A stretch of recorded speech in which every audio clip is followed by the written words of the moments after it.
Waalaikumsalam, Mbak Hasana. Ada Iya, apa? saya disuruh Umi bertanya tentang masalah rambut, Ustaz.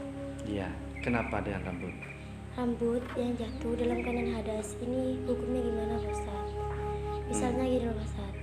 Ketika mandi besar kan seluruh anggota tubuh kan harus dibasuh. Nah, rambut yang jatuh ini gimana, Pak Ustaz? Apakah harus diikut sertakan apa tidak? Oh, seperti itu yang ditanyakan. Ini uminya itu yang nyuruh tadi malam apa tadi pagi? Tadi malam, Ustaz. Tadi malam ya. Oke, siap. Gini ya, untuk masalah rambut itu ulama itu berbeda pendapat dalam keadaan hadas ya, seperti itu. Ada yang mengatakan harus dibasuh. Ada yang mengatakan tidak harus dibasuh. Seperti itu. Untuk lebih hati-hatinya, karena di dalam hadis itu dikatakan ketika seseorang rambutnya rontok atau jatuh, putuslah terpisah dari anggota tubuhnya, yang mana dia dalam keadaan hadas. Ya, seperti itu. Yang mana dia itu dalam keadaan hadas. Ini kalau menurut pendapat ulama yang mengatakan harus dibasuh dengan alasan kenapa? Seperti ini. Karena di dalam hadis itu ada riwayat yang mengatakan seseorang yang tidak membasuh sebagian dari anggota tubuhnya dalam keadaan hadas, ini nanti pada hari kiamat akan dimintai pertanggungjawaban oleh rambut itu, yang mana dia itu akan kembali kepada kepalanya seperti halnya orang yang melemparkan batu dengan keras ke kepalanya.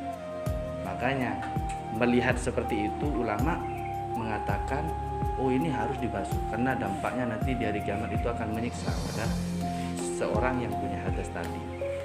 Ini rambutnya minta tanggung jawab nanti ketika kiamat karena dia belum dihilangkan hadas besarnya. Kemudian menurut ulama yang lain itu berpendapat seperti ini. Kalau tidak salah Syekh Muhammad Nawawi Al-Bantani mengatakan ketika seseorang yang hadas besar kemudian rambutnya itu rontok atau rambutnya itu jatuh, ini menurut beliau cukup untuk dibasuh tempat tumbuhnya. Dalam artian tidak usah untuk rambut yang rontok yang jatuh itu kita ambil, atau kuku yang kita potong udah terlanjur ya dipotong, itu kita ambil kemudian kita diikut sertakan ketika mandi besar. Menurut Syekh Muhammad Nawawi Al-Bantani ini tidak usah, cukup kita membasuh tempat dari tumbuhnya rambut tadi, seperti itu. Jadi ini ada dua pendapat, ada yang mengatakan boleh, harus, ada yang mengatakan harus untuk dibasuh, ada yang mengatakan oh tidak harus dibasuh. Alasannya seperti tadi yang pertama ya, kalau yang harus dibasuh karena rambut yang jatuh itu nanti akan minta pertanggungjawaban ketika hari kiamat. Kalau yang mengatakan tidak harus, ini cukup kita itu membasuh tempat tumbuhnya saja, ini sudah mewakili seperti itu, cukup. Tidak usah kita itu repot-repot mengambil rambutnya lagi atau kukunya yang sudah dipotong diambil lagi kemudian dibasuh, seperti itu. Oh, jadi gitu ya, Pak? Ya, seperti itu. Oke, jadi dibasuh tidak apa-apa, tidak dibasuh tidak apa-apa juga. Iya, ini terserah. Dibasuh, oke. Tidak dibasuh, oke. Oke, seperti itu. Ya. Oh ya udah, Tat, sini dulu ya, Tat. Mohon maaf jika mengganggu waktunya. Ya, nggak apa-apa, nggak apa. Nanti salamin ya ke uminya. Ini Mi yang dapat saya tangkap dari Pak Ustadz. Mungkin yang bisa saya berikan seperti itu, mudah-mudahan bisa memberi pemahaman pada ibu-ibu yang lain. Sampaikan ke umi kamu, ya, ke teman-temannya juga dikasih tahu, takutnya ada yang masih belum tahu tentang masalah itu. Oh iya, Tat, ya udah. Saya mau izin pamit dulu ya, Tat. Ya, Salam. hati-hati ya. Assalamualaikum. Salam.